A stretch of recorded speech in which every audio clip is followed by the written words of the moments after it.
Bapak, Ibu, dan Saudara yang terkasih dalam Tuhan Yesus Kristus, marilah pada pagi hari ini kita boleh datang kepada Tuhan, kita boleh menikmati ibadah keluarga di dalam rangka kita bersama-sama menghayati sebuah ibadah meskipun dalam keadaan yang serba terbatas. Oleh karena itu, mari bersama-sama kita akan berdoa sebelum firman Tuhan dilayankan. Mari kita bersama-sama berdoa. Ya Bapa yang Maha Kasih, yang penuh dengan syukur dan sukacita, kami datang kepadamu oleh karena rahmat dan berkat-Mu. Terima kasih atas pimpinan-Mu dalam keadaan yang demikian sekalipun, maka firman-Mu tetap berbicara kepada kami, dan Engkau sendiri yang berkata-kata kepada kami, sehingga kami boleh menemukan rema di dalam hidup kami. Terima kasih Bapa, kiranya firman-Mu bersabda bagi kami pada pagi hari ini, dan biarlah itu semua menjadi kekuatan buat kami. Terima kasih Bapa, di dalam nama Tuhan Yesus kami berdoa. Amin. Bapak, Ibu, dan Saudara yang terkasih dalam Tuhan, firman Tuhan hari ini mengambil tema menemukan Sang Mesias.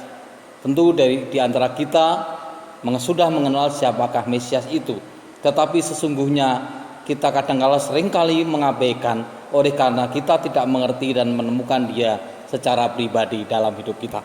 Firman Tuhan di dalam Yesaya pasal 2 ayat 2 sampai dengan ayat yang ketiga mengatakan demikian. Akan tetapi pada hari-hari yang terakhir, gunung tempat Tuhan akan beri tegak di hulu gunung-gunung dan menjulang tinggi di atas bukit-bukit. Segala bangsa akan berduyun-duyun ke sana, dan banyak bangsa, suku bangsa akan pergi serta berkata, mari kita naik ke gunung Tuhan, ke rumah Allah Yakub, siap supaya ia mengajar kita tentang jalan-jalannya, dan supaya kita berjalan menemunya. Sebab dari Sion akan keluar pengajaran dan firman Tuhan dari Yerusalem. Demikianlah firman Tuhan. Terpujilah Kristus, dan berbahagialah setiap orang yang membaca firman Tuhan serta melakukan di dalam kehidupannya. Terpujilah Tuhan Yesus Kristus. Bapak, Ibu, dan Saudara yang terkasih dalam Tuhan Yesus Kristus, tentu di antara kita akan sangat menyukai yang dinamakan liburan. Karena liburan sesungguhnya adalah sesuatu yang menyenangkan. Dan kebanyakan di antara kita ada dua tempat yang sangat menarik untuk kita kunjungi. Yang pertama adalah gunung, yang kedua adalah pantai, dan yang ketiga tentunya jika ada yang ketiga adalah pasar. Karena kebanyakan di antara kita, ibu-ibu tentu menyukai yang namanya berkunjung ke pasar. Baik pasar itu ada di gunung, baik sekali juga pasar itu ada di pantai, dan itu sangat menarik. Bapak, Ibu, dan Saudara yang terkasih dalam Tuhan, apabila kita ke gunung, tentu yang kita lakukan adalah berkemah, bisa kita lakukan, atau kita pergi ke hotel, atau kita pergi ke villa. Ditambah lagi tempat itu ada tempat air panas yang siap dinikmati setiap saat, ataupun juga ada makanan-makanan minuman yang menyenangkan. Khususnya kalau kita berkunjung ke tempat-tempat yang demikian, maka kita bisa minum jahe panas, wangi, dan menyegarkan. Kemudian di tempat itu ada air untuk kita mandi. Karena pegunungan adalah tempat yang dingin, maka ketika kita mandi tentu bukan berdingin-dingin ria, karena kita ingin menikmati liburan di sana. Oleh karena itu, mandi air hangat sangat menyenangkan. Pegunungan atau gunung juga sangat menyegarkan kita, karena di sana tidak ada polusi, dan kita bisa bermain-main dengan anak kita, bisa berbelanja atau pergi ke pasar yang ada di daerah itu, atau sekedar menikmati pemandangan-pemandangan yang ada di tempat itu. Dan itu semua membuat kita segar, tidak ada polusi, dan tidak ada hal-hal lain yang membuat kita resah, karena tempat itu adalah tempat bersukacita, tempat menyenangkan, tempat kita boleh menikmati hari-hari kita yang penuh dengan syukur karena liburan sedang kita merayakan. Tetapi berbeda dengan orang-orang yang ada di Israel. Bapak, Ibu, dan Saudara yang terkasih, perbedaannya terletak di mana? Karena bagi mereka gunung adalah wahana untuk menghilangkan, tidak menghilangkan rasa penat. Tetapi di situ adalah tempat di mana kita datang kepada Tuhan dan menyembah Tuhan. Orang Israel, khususnya orang Yehuda, mereka yang tinggal di luar Yerusalem, melihat gunung atau gunung Sion sebagai tempat untuk menemukan Tuhan, mereka datang kepada Tuhan, mereka menikmati hadirat Tuhan. Di Gunung Sion itu adalah tempat yang tinggi. Di situ terdapat kota Yerusalem, dan di Yerusalem itu juga ada tempat yang tinggi di mana bait Allah itu ada di sana. Berdiri kokoh pada masanya, Gunung Sion itu menjadi tempat persiarahan bagi umat Israel untuk menemukan Tuhan. Dari tempat itu, maka mereka sungguh-sungguh punya harapan yang besar dalam persiarahan itu menemukan Tuhan yang hadir. Persiarahan spiritual di mana kehidupan dalam nubuatan Yesaya yang tadi kita baca akan pergi ke gunung Tuhan. Mereka berjalan ke gunung Tuhan. Mereka menikmati bahwa keadaan Gunung Sion bukanlah hanya untuk keadaan lokal Israel saja. Itu menurut nubuatan Yesaya. Kerajaan Israel menunjuk bahwa Sion tidak hanya bermakna secara lokali, secara untuk mereka setempat, tetapi kehadiran Sion juga menjadi milik bangsa-bangsa secara global. Hal ini memberikan keyakinan kepada kita bahwa nubuatan Allah melalui Yesaya telah tergenapi di dalam Yesus Kristus Tuhan. Bapak, Ibu, dan saudara yang terkasih dalam Tuhan Yesus Kristus, menemukan Tuhan itu adalah hal yang sangat menarik untuk sungguh-sungguh kita gumuli setiap hari. Hal itu memberi keyakinan pada kita semua bahwa nubuatan itu sungguh-sungguh akan tergenapi. Keyakinan itu kita temukan di dalam penggalan kalimat. Akan datang hari-hari yang terakhir. Jelas sekali dalam nubuatan Yesaya, dia mengatakan hari-hari yang terakhir. Tetapi apakah yang kita pahami daripada hari-hari yang terakhir?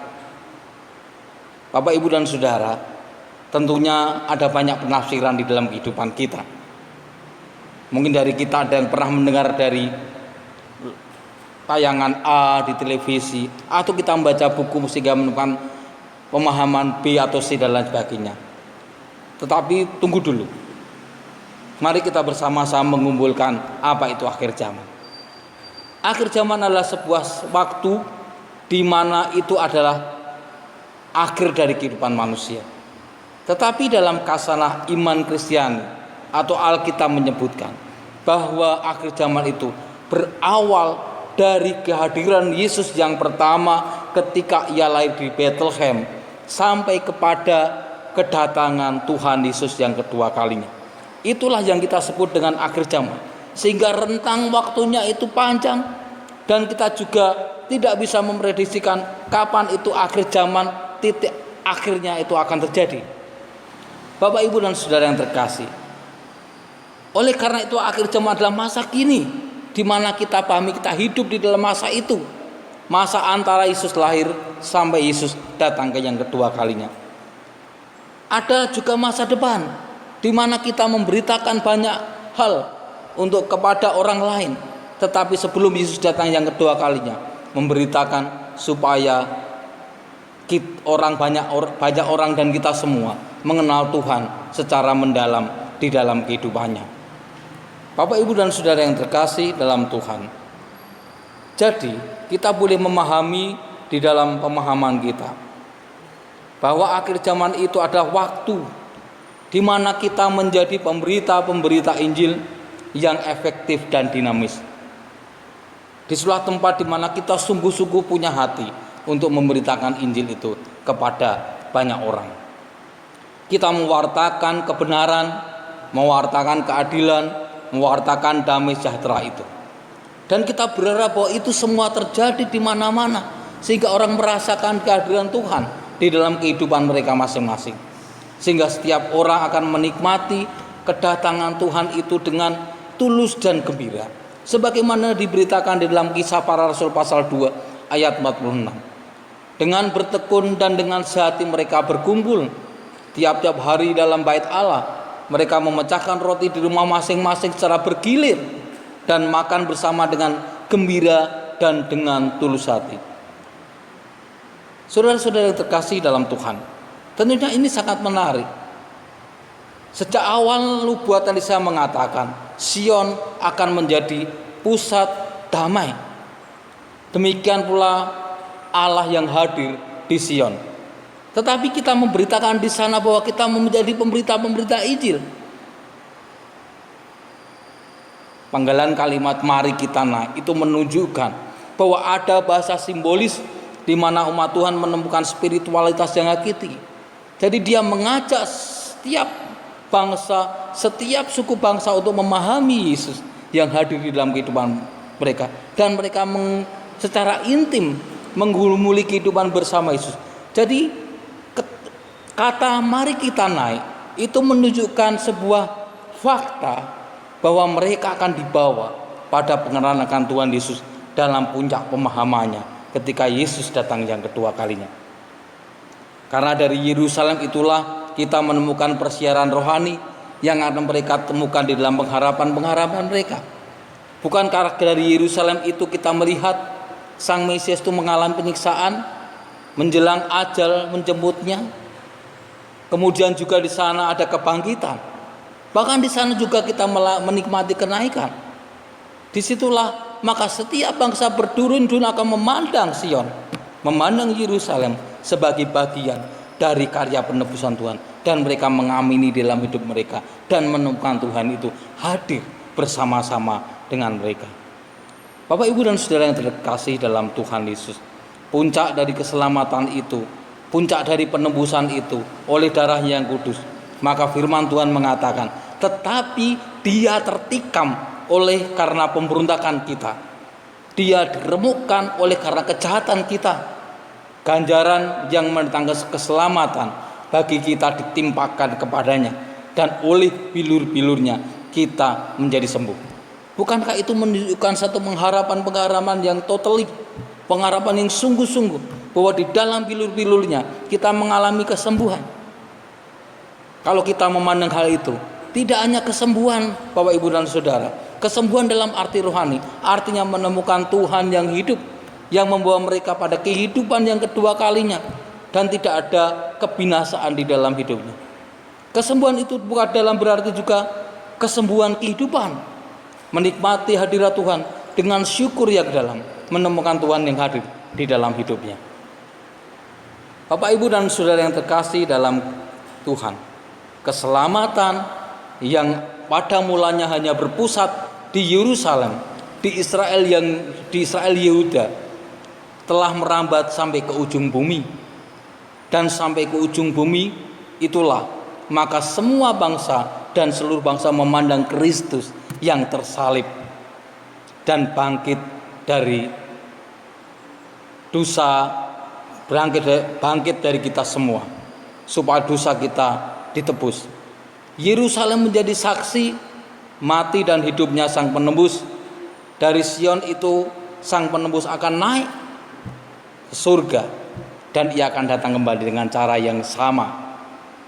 Firman Tuhan mengatakan, ketika mereka sedang menatap ke langit, waktu ia naik, tiba-tiba berdirilah dua orang yang berpakaian putih dekat mereka dan berkata kepada mereka, hai orang-orang Galilea, mengapakah kamu berdiri menatap ke langit? Yesus ini yang terangkat ke surga meninggalkan kamu akan datang kembali dengan cara yang sama seperti kamu melihat dia naik ke surga. Ketika menemukan Kristus, Bapak, Ibu, dan saudara, memang Kristus diberitakan sampai ke ujung bumi, akan menyebar sampai kemana-mana. Tetapi pada saatnya Isa berkata, akan datang waktunya, marilah kita naik ke gunung Tuhan.